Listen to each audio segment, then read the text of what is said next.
Hey, if you like to shop on Amazon like most everybody, you can help Southgate Media Group out by going to southgatemediagroup.com and look at the top. There's an Amazon link. You can click that, log into your account, and a portion of everything you buy will help support the podcast of Southgate Media.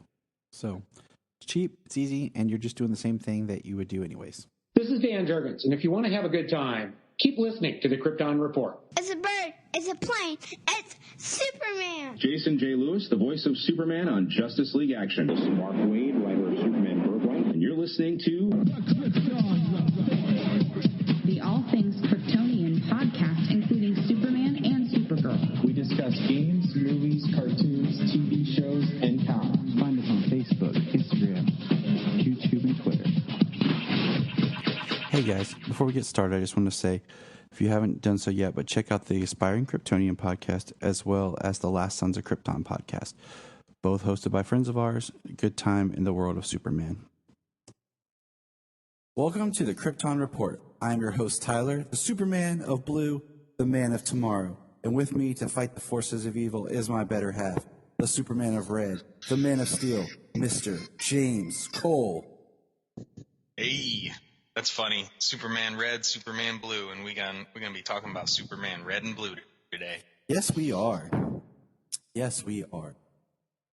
So let's dive in. We got a lot of stuff to cover, but let's just kind of jump in here, and we will get there. So hold on. Here we go. All right. Starting real quick, just newsworthy stuff. We have a release date of July 22nd for Titans Season 3. That's awesome. Hell yeah.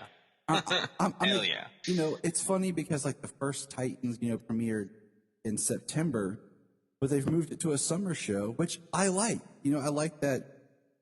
Wasn't Swamp Thing also more of a summer show when it debuted? Like, it gives me something to look forward to over the summer, even though this year is weird as crap. Yeah, right. Like we discussed, because we're going to be getting Supergirl in the second half of her show in August, and it's May and things are coming back, so I feel like this year it's going to be like we're going to have a continual run throughout the entire year. But it's just nice to kind of have. That's the way it should be. It's like content spread out so that way it comes out all year long. I think it was USA years ago. Like their model was they had a lot of their original stuff debut over the summer, like Psych, Burn Notice. Stuff like that. So like when everyone else is on hiatus, like you're creating original content, which I think is great. In streaming services and for like cable networks like USA, because it builds up something for people to enjoy. So that is exciting. Let's see. Let's jump over here. We're going to have Guardian return to Supergirl. And it looks like it's Kelly, Jimmy's sister. And from the picture that we saw. And I'm like, okay. It looks like Guardian. She's gold. It actually looks more classic Guardian because it's the gold and the blue and stuff, as opposed to the all gray that Jimmy was wearing. But the suit looks more classic Guardian. But, wasn't Kelly in the military? But that's all her training, right? I think so. She was in the military, but apparently, all it takes is a basic military training to become a vigilante. I've known people who were in the military who came out like as hardcore like fighters, and I've known people who were in the military who came out and were just like nothing. So it's whatever. And she went the psychiatry route. No doubt she takes care of herself, but it's just a funny thing to think about how everybody has to have a superhero persona to be on Team Supergirl. Yeah, what's Lena going to be? She's supposed to be Ultra Woman. But that's a bad character. Yeah. They kept like pushing her towards it, and then kind of now they've put the brakes on. Yes. Well, we will see. All right. So we'll jump over Stargirl. I read that was renewed for season 3. but season 3 may be moving production to Vancouver. So let's see. That'll be interesting because it'll possibly change the look of. It would probably change the look of where are they? Blue Valley? Yep. Is that where they're at? Going from filming in Georgia to filming in Vancouver. I mean, different locales, different terrain, different buildings. They've got an old timey looking town right now. Yep. It can be compared to how Supergirl season 1 went from CBS to season 2 on the CW. The look and feel of, National City. But what one person pointed out online was, if they do that, just have the JSA move to a new city. They leave Blue Valley and go somewhere else. For whatever. So that really would help the transition and everything. And then, of course, if they do that, then of course they'll have some sort of crossover. But I'm like, okay, because like we both said, like that was one of the big things about Stargirls, like the production of where it was. Yeah, the production quality, the location, the way it looked. It had a specific feel, a specific tone.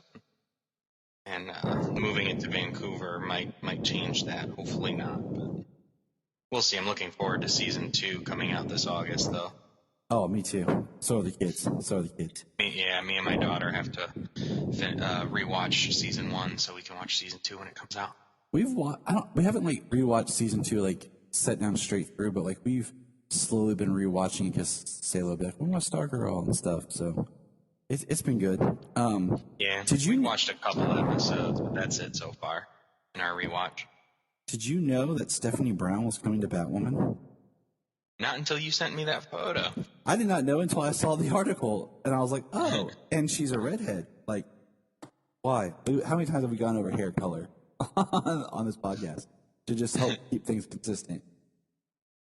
Yeah, I mean, we definitely touched on that, but it's also more important in drawings as opposed to live action. But still, you see a live action redhead in the Bat family, and you think Barbara. Exactly. But they're making her Stephanie Brown. So, I mean, characterization, got to see what they do with her there, but we shall see. Are we going to get Batgirl? Stephanie Brown going to be a Batgirl or a spoiler? Are we going to get another Bat character in Batwoman on the CW? Because she hasn't had any. There hasn't been nothing. Like that show with its whole like just origin history has been probably like the one that's bothered me the most. And I've been over that before. We don't need to dig back into that salty wound. On another sad kind of beat, but kind of, Tom Cavanaugh and Carlos are going to be leaving the Flash at the end of this season. Was it? I saw two things. I think it said end of season 7. So I saw two different kind of conflicting things. So yeah, it'd be the end of this season. So, we are in season 7. Yes. Man, time yes, that's a big hit though for that show. I mean, yes, it is. Cisco as one of the guys as one of your guys in the chair, and his vibe stuff. Whether they, whatever you think about what they did, 2 seasons ago, and then last season, and coming up to Mecha Vibe and stuff like that. Carlos has been one of the best guys in the chair. And Tom has been great with all of his Wells characters. I mean, Tom has been amazing, and I've missed him the past few episodes.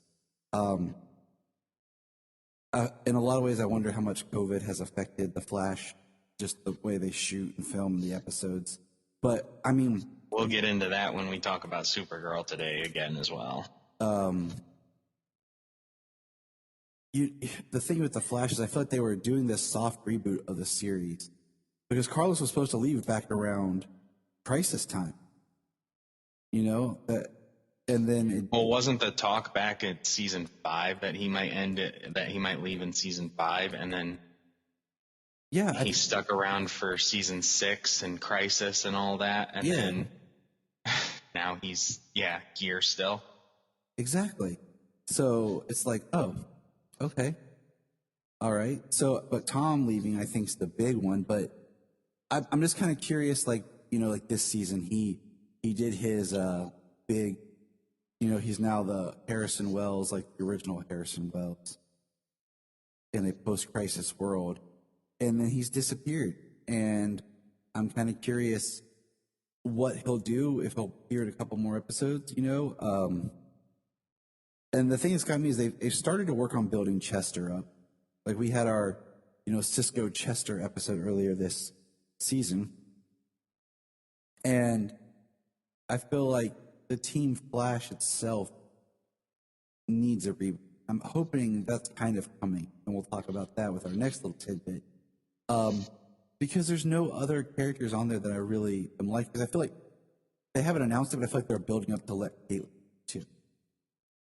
Because of just things that they're putting in the story beats and whatever.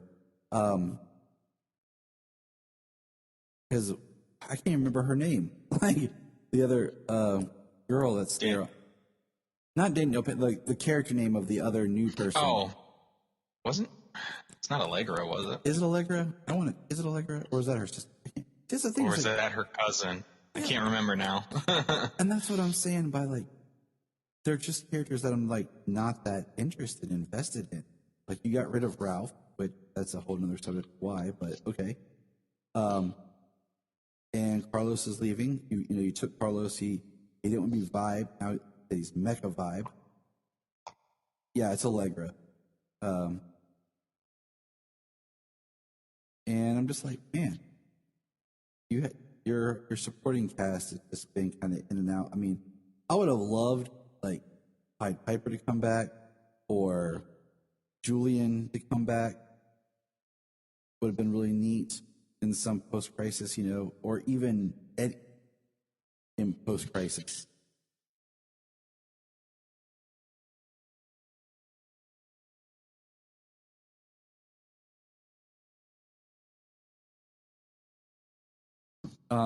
So we have all that to say, and then the next thing is we saw our first behind-the-scenes photos of Wally, or not Wally. Geez, I wish it had been a better.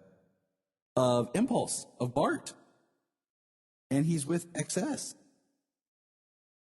So I'm curious. Yeah, and some Godspeed characters. I think people in Godspeed suits. So Godspeed's been interesting how they've done that. In the comics was cool because it was part of that whole Speed Force storm that gave people powers, and so I think that's neat. But bringing back XS is cool. I really liked her, the actress. I thought was awesome. And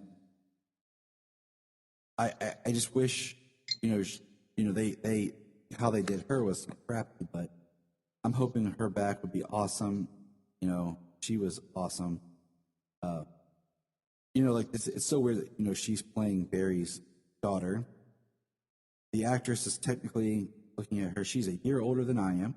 It's always fun when you stuff that.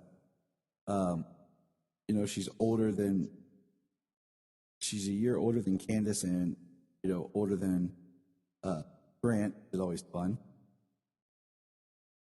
But I think she had so much better chemistry with Grant. I know she's playing his daughter and all, but from an acting point of view, like that's been something that's been very hard. Is the chemistry between Candace and Barry it's okay, but man, Barry's had so much better chemistry with the actors and characters of XS.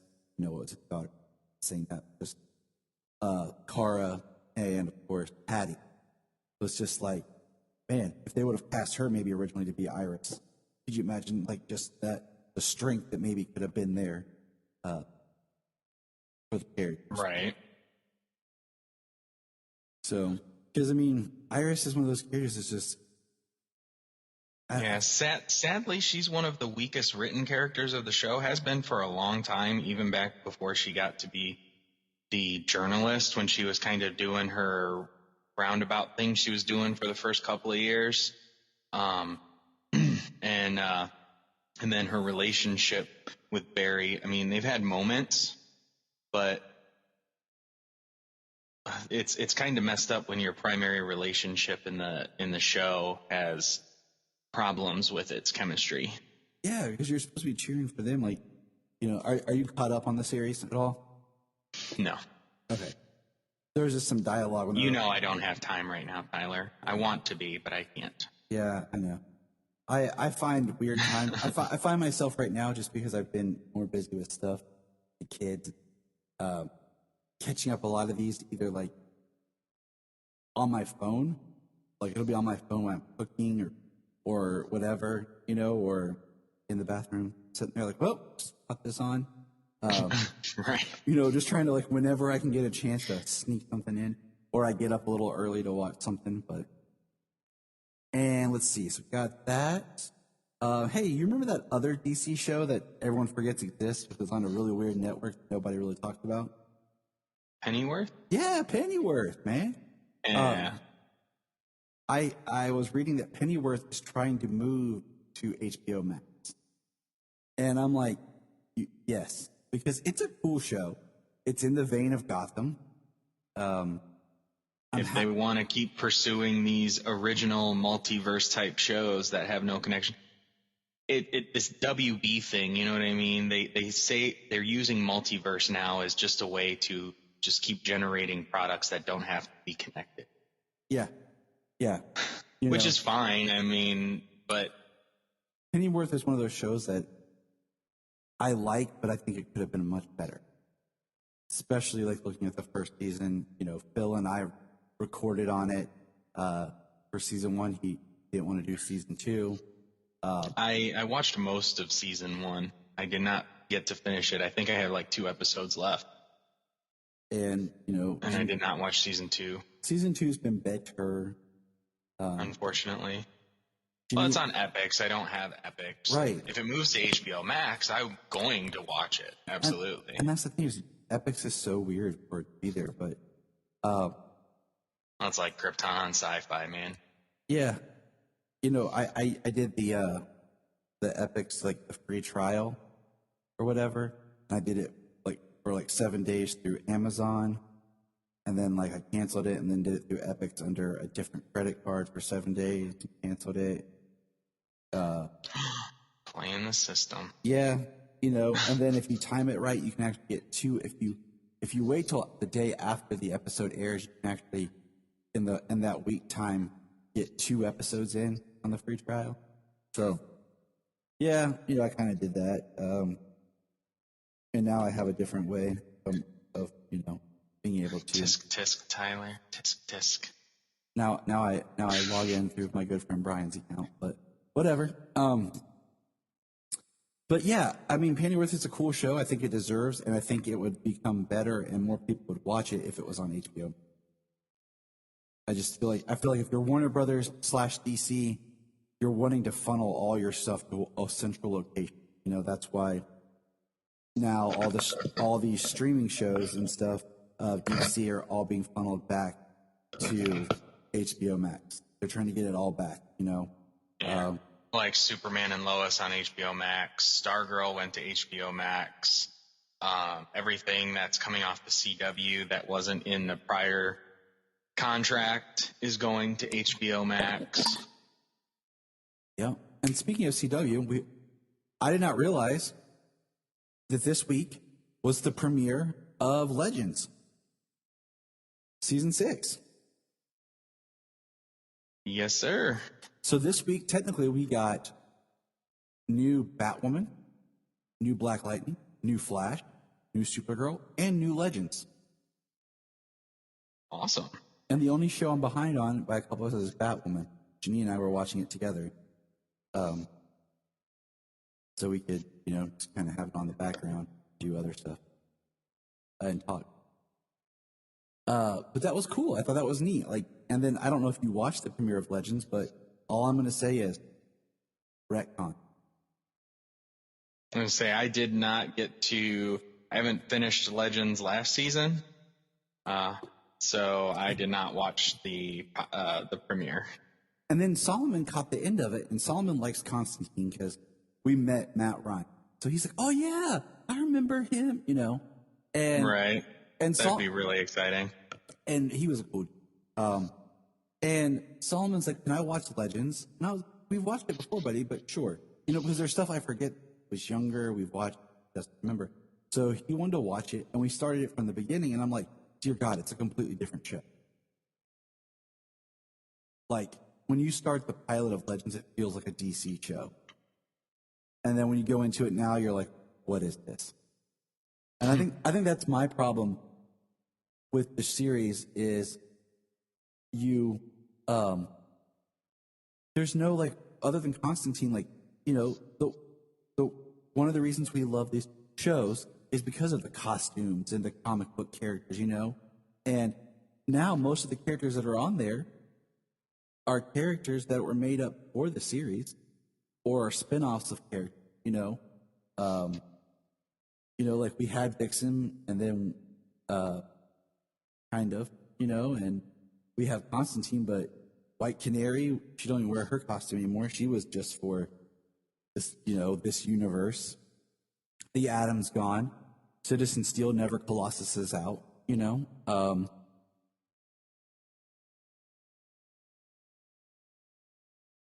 and yeah, they really must have shrank the budget on that show. I mean, it's crazy that it's still going because its viewership is so low, but the CW hasn't exactly had the live numbers that matter as much as your prime networks of CBS and NBC and Fox and whatnot. Their thing is the streaming. I mean, that's what they push. Mm-hmm. Everything's stream the day after, stream tomorrow.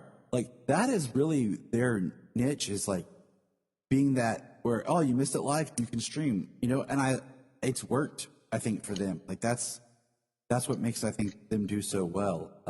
Well, especially since they have a free app too. Yes. You just go on, you watch, 60 seconds of a break in between, 30 to 60 seconds of a break in between for a commercial break.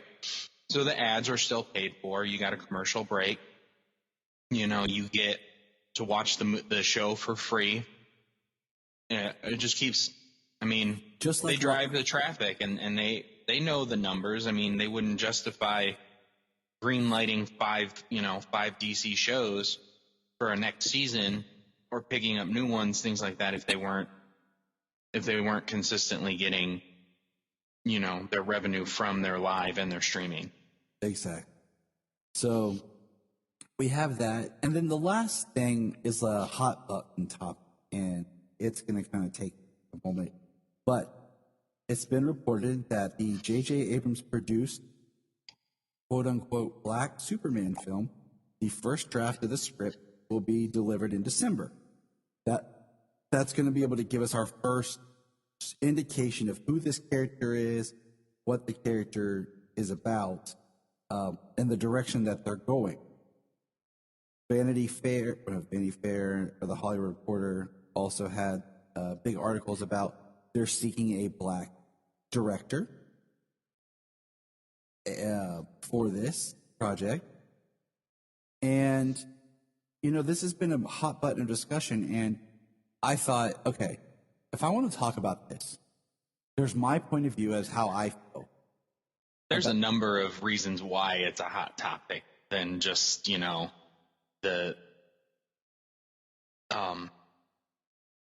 just it being race or Black Superman or whatever. There's a lot of issues why it's a hot topic. And before I say my thoughts, I reached out to some of my Black friends. Like I told you before, I hate saying that because I feel like, oh, it's like labeling they're not your friends, they're your Black friends. But I say that in the context of this is an issue. This is something that I don't have the stakes in. Just like when we talk about stuff that's supposed to be like female empowerment or for women, I reach out to my wife and my sister-in-law and, any female comic book fans. How do they see what's trying to be given to them compared to how I see it? So I reached out to 4 of my Black comic book friends, and I wanted to read some of just their stuff that they responded. My friend Joe says, to be completely honest, I don't really care. If they go that route, why? Do Steel or something, not a made-up character or something no one really knows. Okay? So that's my buddy Joe. Now, my buddy Mike that I've had on the show years ago, him and I watched Brightburn together and talked. This is what he said. He said, wait, because the big two things is being rumored is there's, of course, Val Zod, Calvin Ellis, or just doing Clark Kent as a black. So he said, wait, so I get Warner Brother want to do a black Superman, but what about Kent? You're saying black Clark Kent? That doesn't make sense. Why would you do that? That's a terrible idea. And I thought that was like, yeah, okay. My friend here, let's get this one pulled up. I'm saving the best for last. Okay.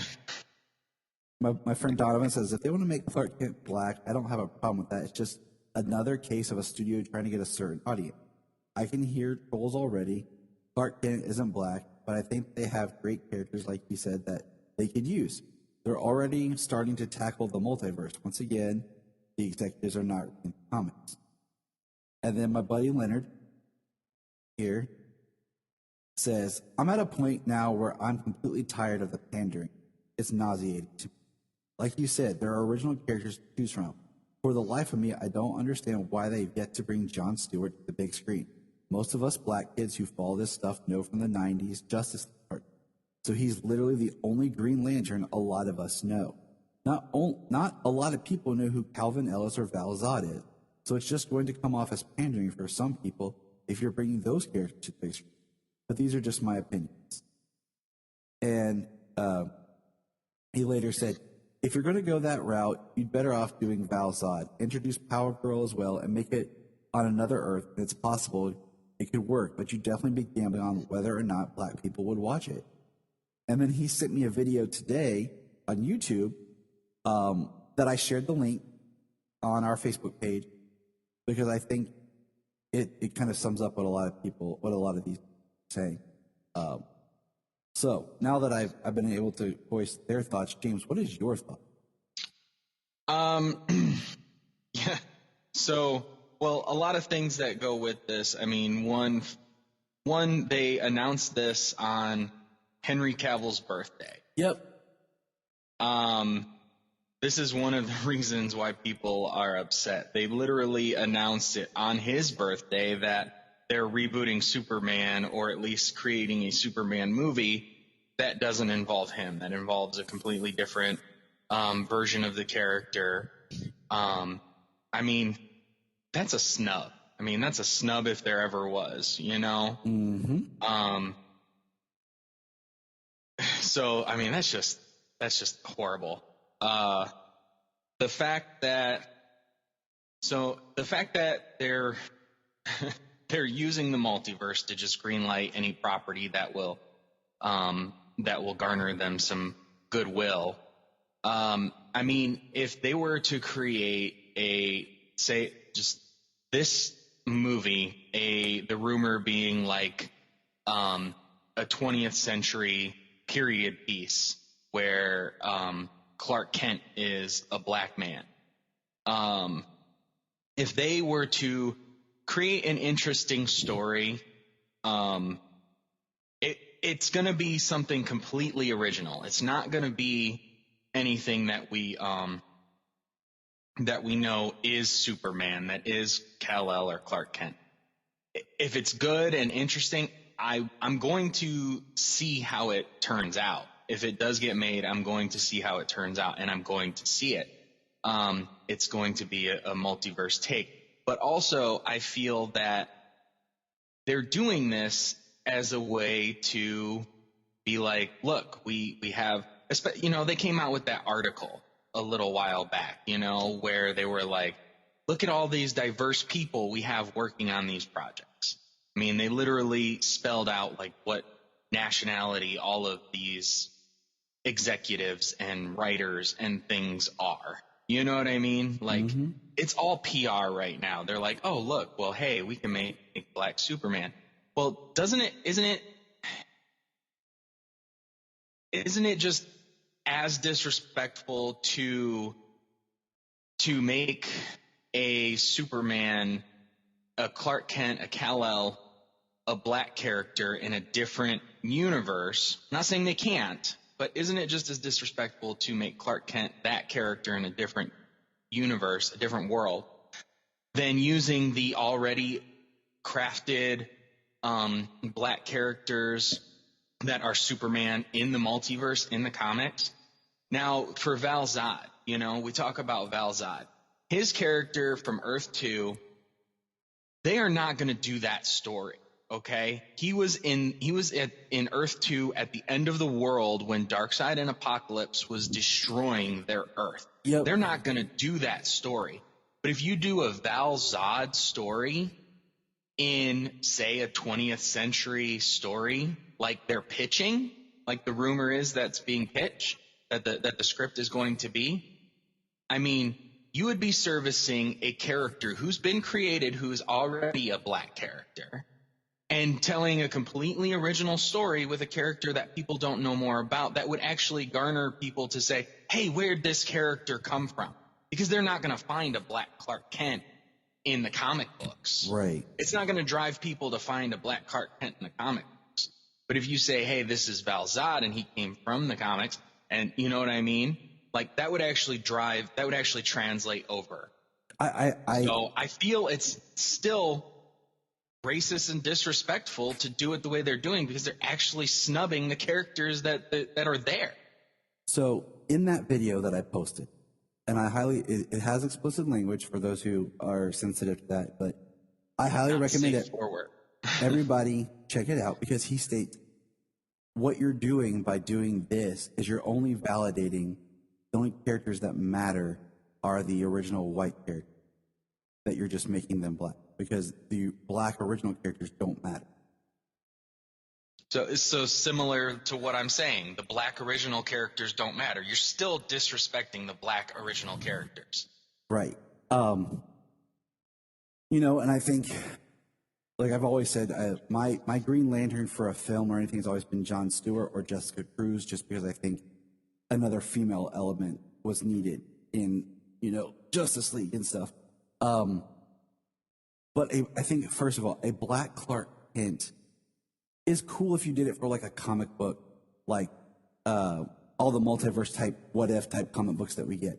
But for a film, I think what it does is, by changing the race in a character like this, especially in America, it fundamentally changes things about the character, their experiences, and their past. Because you make race become such a big part of who they are and why what they do. You can kind of look at it in parallel a little bit to the way Falcon and Winter Soldier ended, with Sam's struggle and Sam's speech. And I won't get into that because it could be spoilery for people. What I'm saying is, instead of just using an original idea, you're trying to take one and change it. And that can be disrespectful. I think with the same thing, if you wanted to do a black Superman, I think Calvin Ellis is a very interesting idea.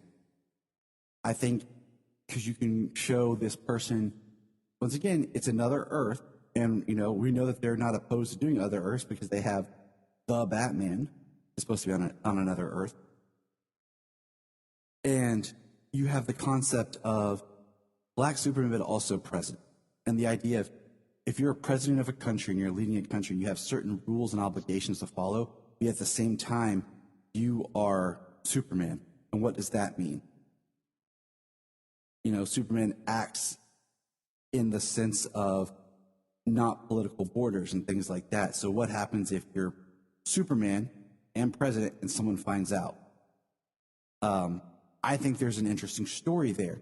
The other thing is, though, these characters, these two black Supermen that we talked about from the comic, have not really got their own book. They've appeared here and there in short stories or crossover type stuff, or especially like the Val Zod thing is a very convoluted story that, he came to Krypton in Earth 2, because you have Earth 2, then Earth 2 society, and it's hard to just go, if you want to read some Val Zod, to find where all he is.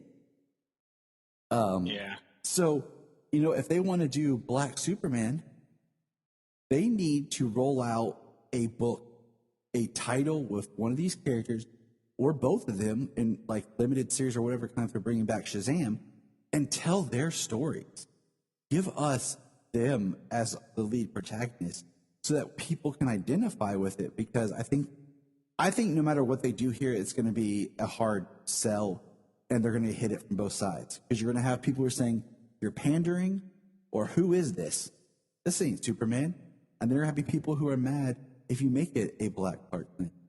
I don't have a problem with seeing, you know, Val Zod or Calvin Ellis. My thing is also, I don't want a reboot of Clark Kent, period. Right now, I love Superman and Lois because you're telling me the next chapter in Clark's life. You know, we're still wanting to continue like the story with Henry Cavill.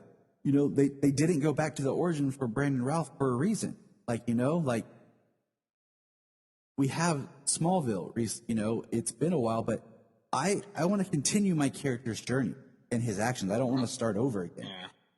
Well, it's Warner Brothers. They can't get past two decent films and then, you know, learn all the wrong lessons and you know, make bad films or push bad films or meddle in and make bad films, and then they want to start over again. I mean, it's a constant reboot, you know. How many times have we seen Batman's origin? How many times have we seen Superman's origin?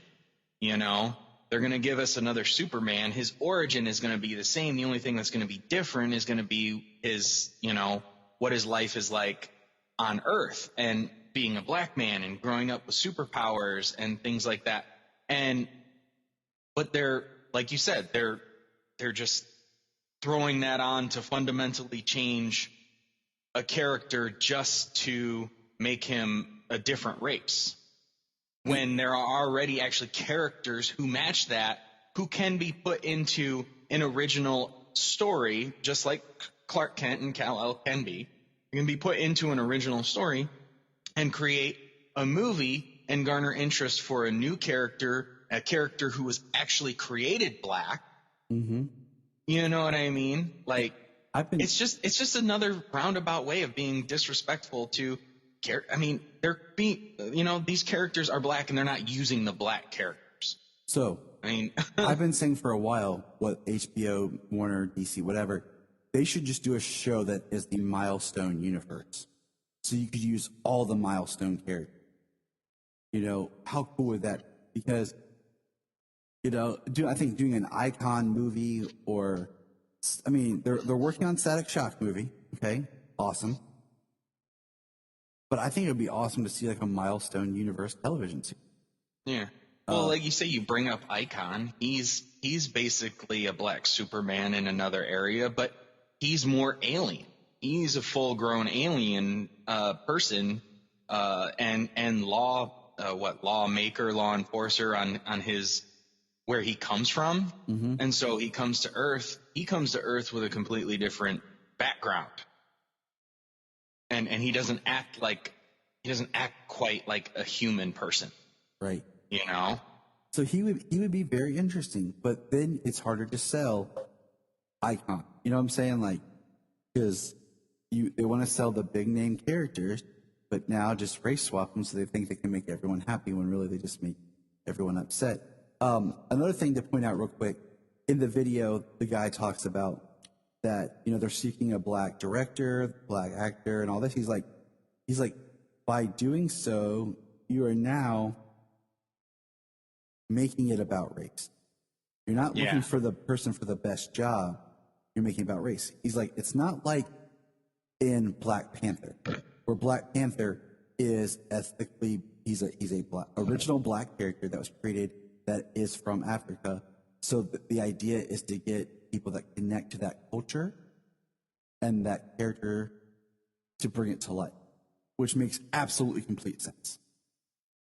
But when you're taking a character and then you're changing it to make it this, now you're making it about race. It's no longer about telling the best Superman story. It's about telling this new thing that you've created story.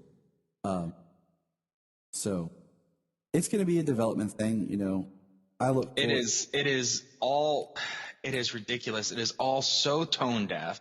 It is all so, you know, Warner Brothers trying to control the narrative and doing it in such a poor way. It's, you know, I mean, they're just exposing more and more about how old school, old timey Hollywood patriarchy is still Why don't you play on controlling the we'll studio. play with toys in your room for a little bit, and then you can.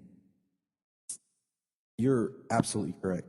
It's just, I mean, it's just openly showing more and more how they don't care. They don't care about the property. They don't care about the characters. They don't care about the fans who want to watch this. You know, they just want to push out whatever they think the bean counters say will make them money. Right.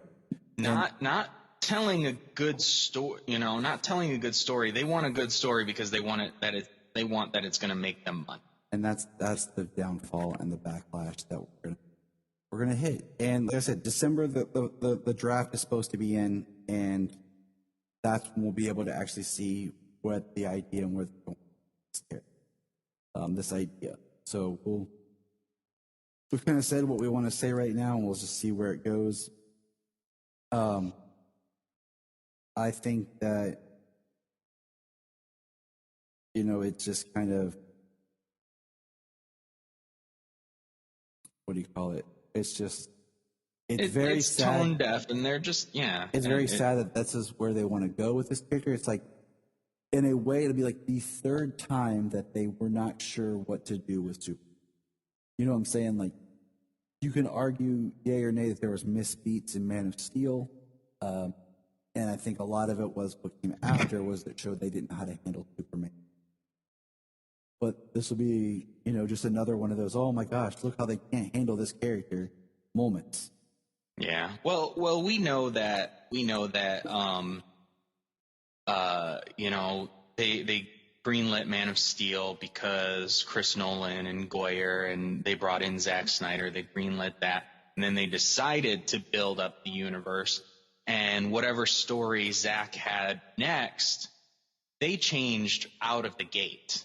Yeah. Like, whatever story he had next, they changed that out of the gate. They made him create Dawn of Justice to introduce all of these characters and try to play catch up with Marvel in you know, 3 movies, 4 if you include Suicide Squad, 5 with Wonder Woman. They just tried to catch up to where Marvel was after 8 years worth of work and movies that they put in, and they tried to do that with just 3 films, you know, and then they wanted to change everything every step of the way. So, I mean, they just kept tanking the narrative. I mean, go back. By 2017, if we would have got what we got this year, I mean, we would have already had a strong black superhero character back in 2017 with Cyborg. We would have had, you know, time travel elements. We would have had the fourth world explored and the multiverse discussed, at least put out there. I mean, yeah.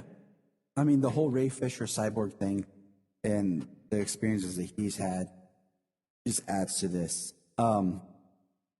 Like, I think what they wanted, you know, what they put Zack in charge of doing by basically trying to play catch up in his movies by the time he got to Justice League, I think he did, but they just didn't follow through.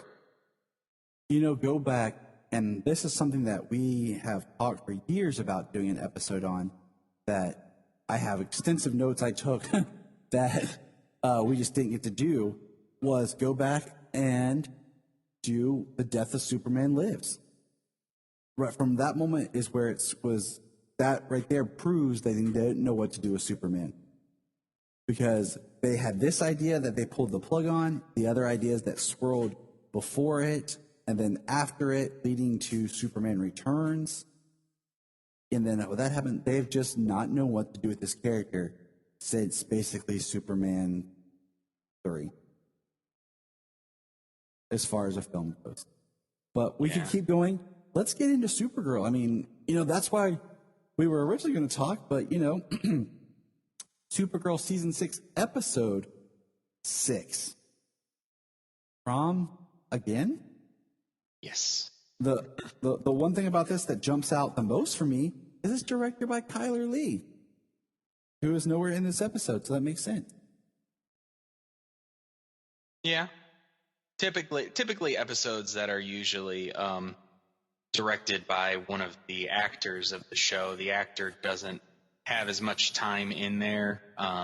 We saw that on Smallville when Tom Welling got to direct, and Michael same thing when Rosenbaum. Allison Mack got to direct, and when Michael Rosenbaum got to direct. And we saw it on Arrow with Dave Ramsey directing. So it makes absolute sense. So here's a quick summary of the episode. Young Kara experiences kryptonite for the first time. Nia and Brainy are trapped by invading aliens, and a young Cat Grant may be the reason Supergirl never gets out of the... Sure. This is yet another episode like this. Like last week, we it was funny because last week we were going back and forth like, was this episode going to be new this week? Because we had conflicting information, but it was. And then so next week's episode, probably the episode where we might get Kara out of the Phantom Zone, will be the mid-season finale. I hope so. 7 episodes is long enough out of 20 to have your main character stuck in the Phantom Zone and not contributing to the story of the season. But it really gets down to 5 because these 2 episodes are basically stretched out filler. They are. It's part of the story of how they get her out. But yeah, it is stretched out filler.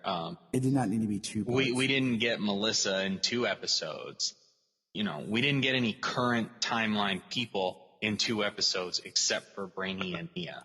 2 episodes that everybody has not been in the show, has not appeared on screen. This episode starts right where the other one left off.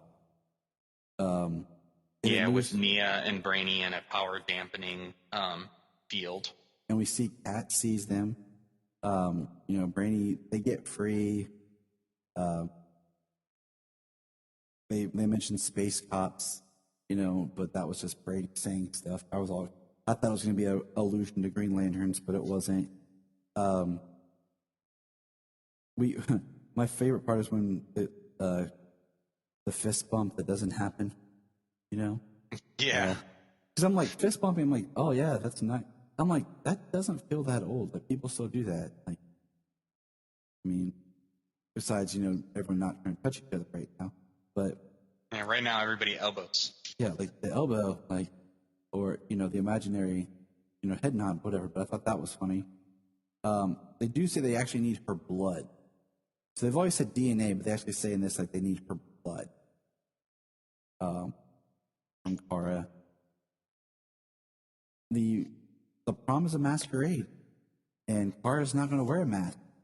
So what did you think of as soon as you heard that, James? Batman Returns. Yep, I was like, oh, so fun. Batman Returns.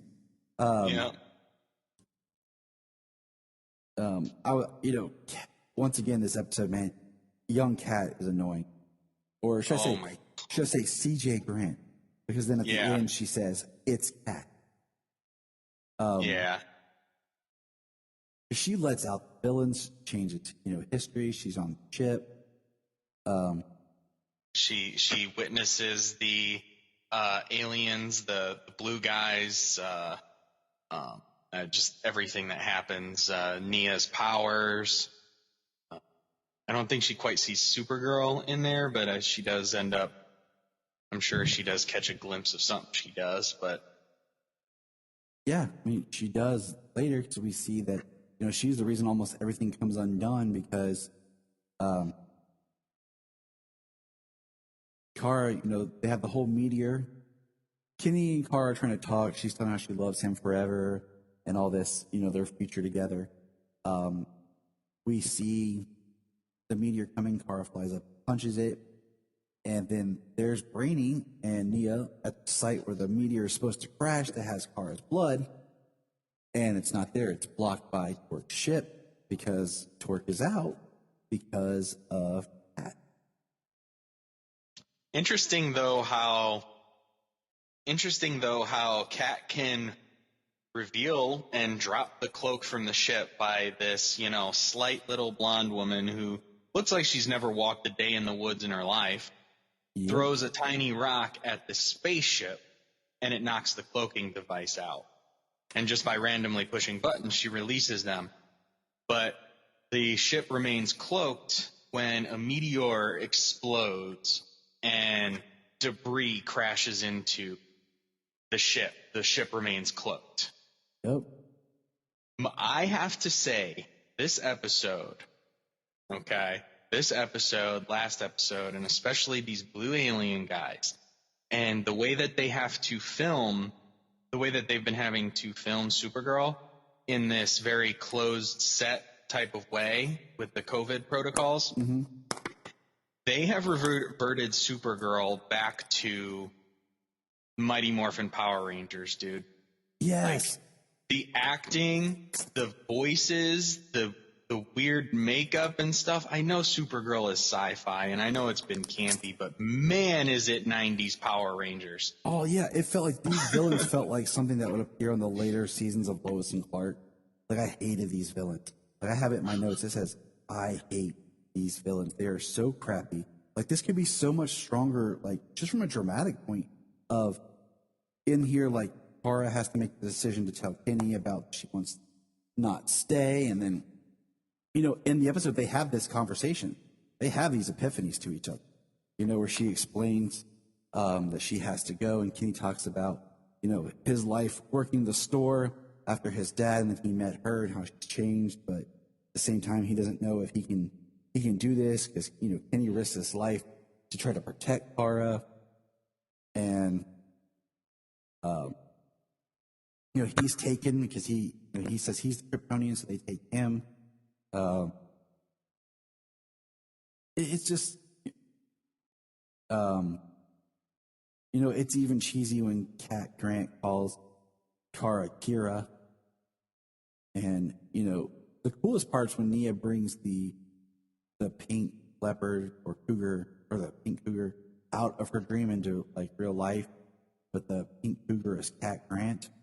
I don't ever remember her being called that. Yeah, no, I don't.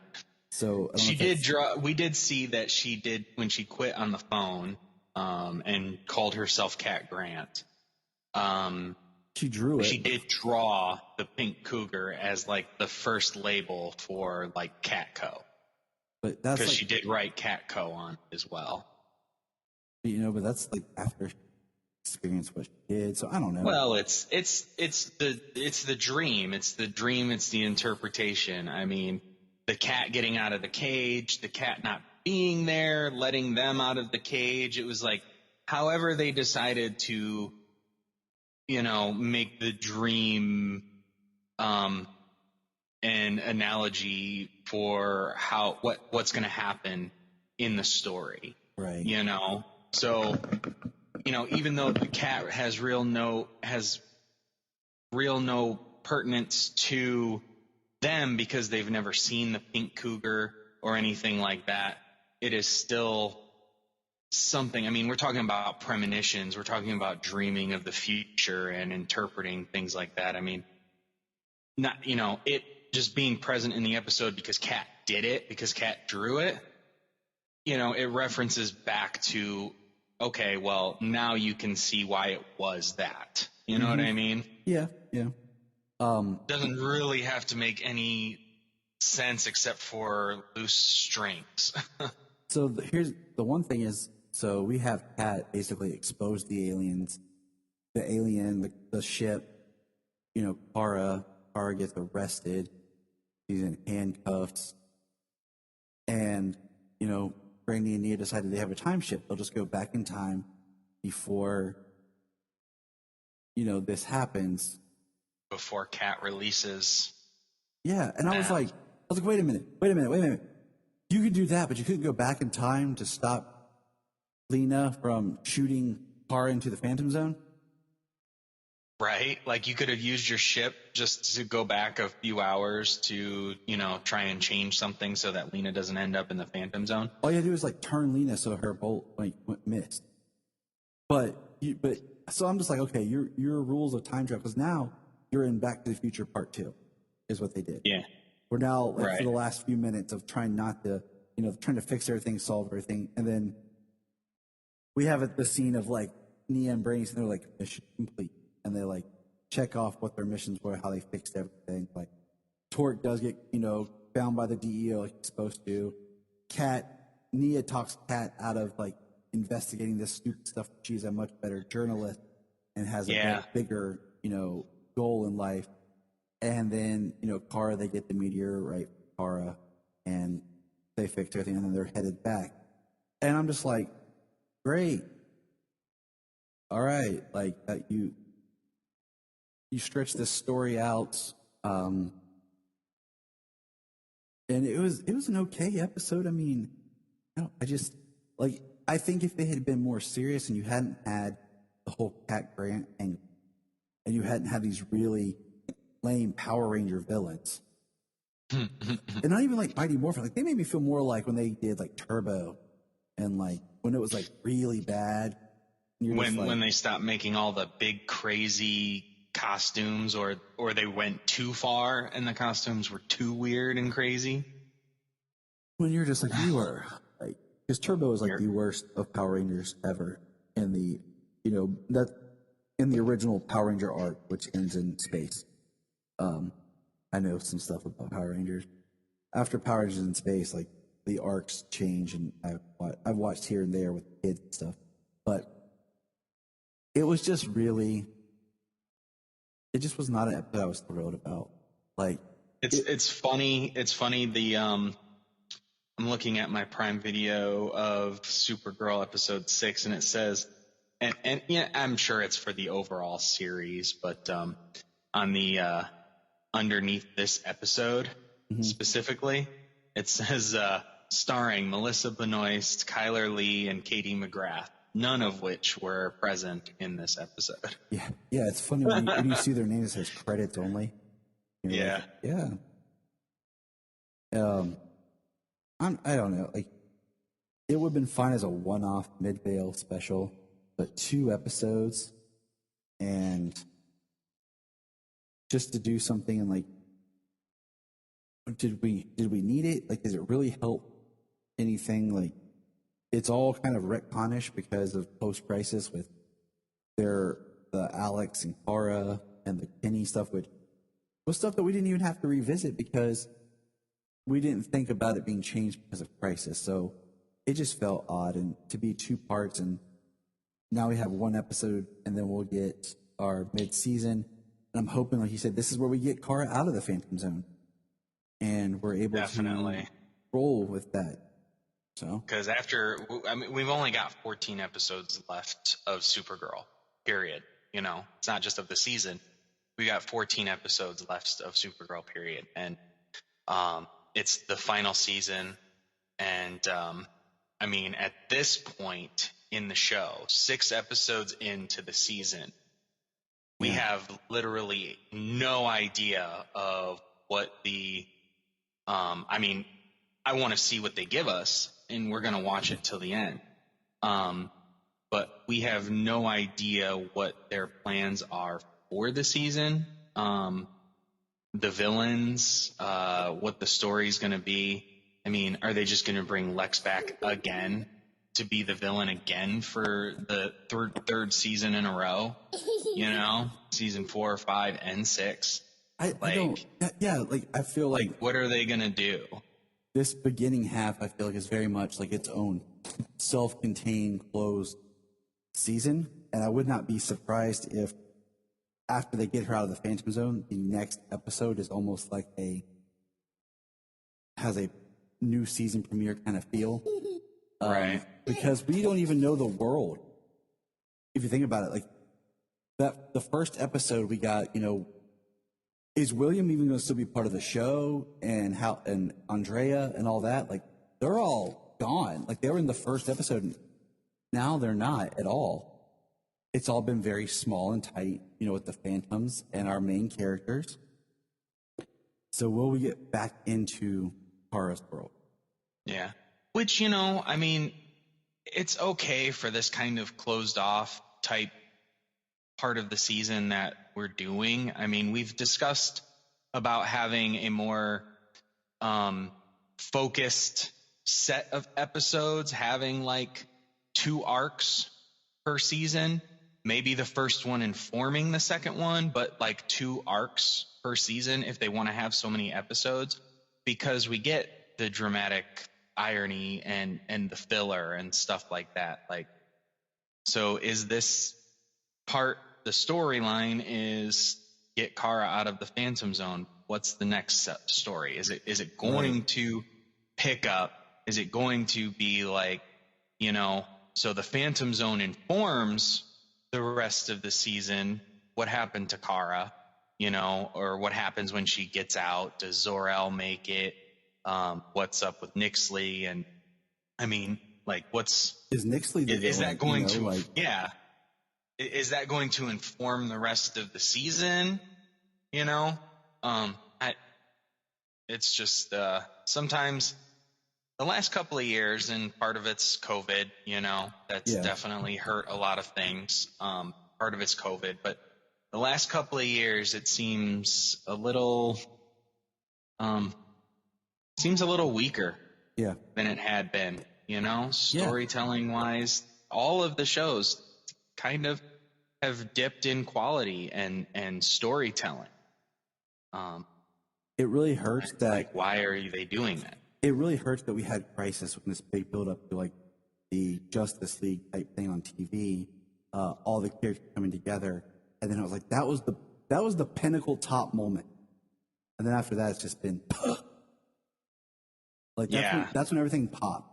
Like, we were so pumped and so excited, and then after that it's been downhill. Like, the promise is set up, nothing. I mean, I told you the other day, like, I'm waiting for Dave Ramsey to show up.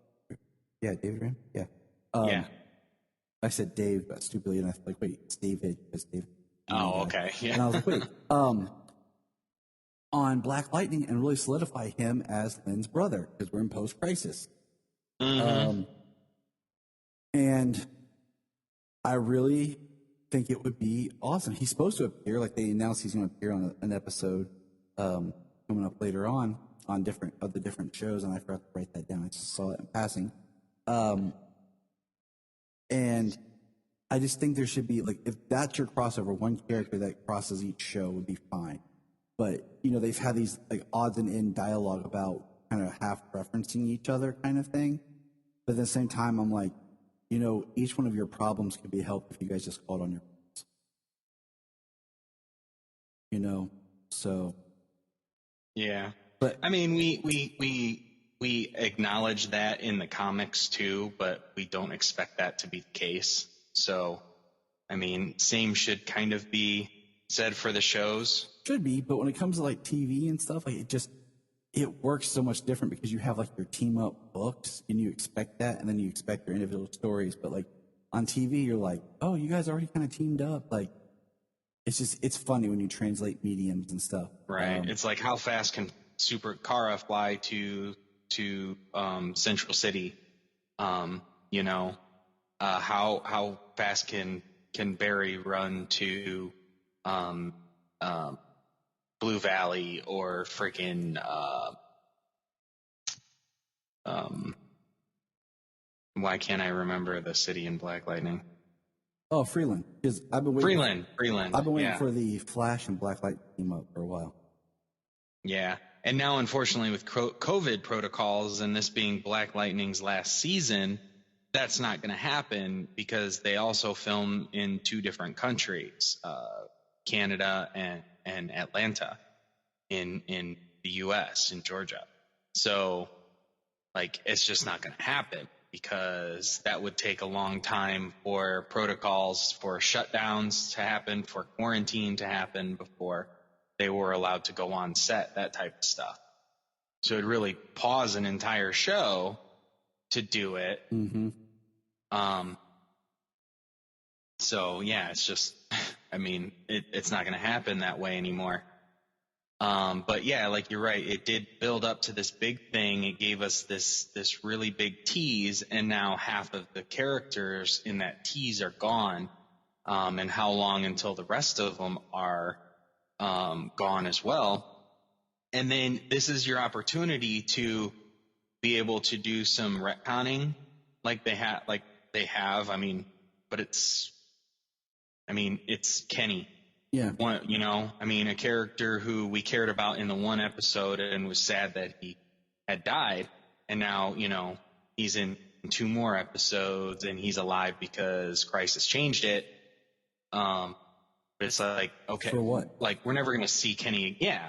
For what? I mean, we're never going to see Kenny again. It's just, unless they bring him into modern time, and that's as far as like new big love interest kind of thing. Right. Yeah. Which, I mean, who knows? Maybe that's why they spent 2 episodes with their relationship in Midvale. Everyone's saying like, I'm kind of in the same boat. Like, how they're going to end this series? Mine is just she goes off to the future to be with the Legion. Her and Brainy go off to the future. For some reason, that's where she decides to go. And I mean, that kind of is part of a common part of her story. Yeah, and it also leaves, if they want to do a crossover or something later, and Melissa comes back as a special guest, as a 1-off or 2-off episode thing. She can just come from the future. Like, she's not gone. Yeah, it leaves her open for that. Yeah, exactly. It would be stupid to kill off another character, like they did Arrow, like they did Oliver. I mean, he's the Spectre, quote unquote. Is he still the Spectre after Crisis, or what? Like, he was the Spectre before Crisis, he shouldn't have been the Spectre. But he died at the end of that, like, and ended up in whatever he's in.